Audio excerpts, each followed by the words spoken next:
रौनकपुर नाम के एक शहर में राजा रौनक सिंह का राज हुआ करता था। वो हमेशा अपनी प्रजा के हित में कार्य किया करते थे। वहाँ की प्रजा बहुत खुश रहती थी। एक दिन गिद्ध आकाश में भूतिया पेड़ के बीज लेकर उड़ रहा था। जैसे ही गिद्ध रौनकपुर पहुँचा तो उसके मुंह से एकदम बीज रौनकपुर के बीचों बीच गिर गया। बीज भूतिया था, इसलिए अगले ही दिन वो पौधा बन गया। वहाँ के स्थानीय निवासियों ने जब पौधे को देखा तो हैरान रह गए, क्योंकि पौधे का रंग काला था। बाद में लोगों ने आपस में चर्चा की और यह समझा कि खेत में उगने वाला कोई घास पात या वनस्पति होगी।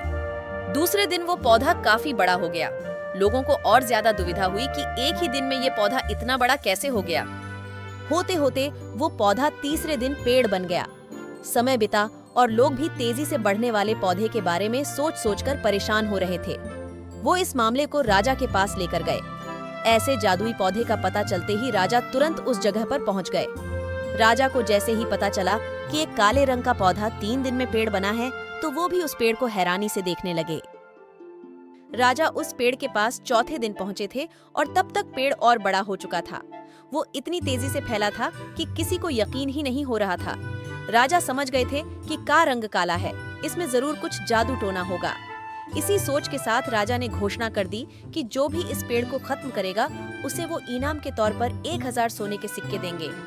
यही नहीं, राजा ने यहाँ तक कहा कि पेड़ को खत्म करने वाला व्यक्ति मेरी मृत्यु के बाद मेरी राजगद्दी पाने का हकदार भी बनेगा। इतनी बड़ी घोषणा सुनने के बाद हर कोई पेड़ खत्म करने के लिए अपना दिमाग लगाने लगा। राजा के सारे चतुर मंत्रियों ने भी तरकीब लगाई, लेकिन पेड़ को कोई भी नष्ट नहीं कर पाया। किसी ने पेड़ के आसपास आग लगवाई तो एक मंत्री ने उस भूतिया पेड़ को हाथियों तक से खिंचवाया, लेकिन पेड़ को कुछ भी न हुआ। अब लोगों के मन में डर बैठ गया और उन्हें लगा कि पक्का यह ऐसा वैसा नहीं बल्कि भूतिया पेड़ है। तभी उस गांव के एक समझदार व्यक्ति को राजा की घोषणा का पता लगा। जानकारी मिलते ही वह अपने गुरु के पास भूतिया पेड़ से जुड़े रहस्य को जानने के लिए पहुंच गया। गुरुजी ने अपनी ध्यान की शक्ति को एकत्र करके देखा और उससे पूछा, क्या तुम पेड़ को खत्म करना चाहते हो? समझदार व्यक्ति ने जवाब दिया, हाँ गुरुजी, सब उससे परेशान हैं। गुरुजी ने बताया कि उसे खत्म करने का एक ही तरीका है। इसके लिए तुम्हें उस पेड़ के आसपास नमक डालना होगा।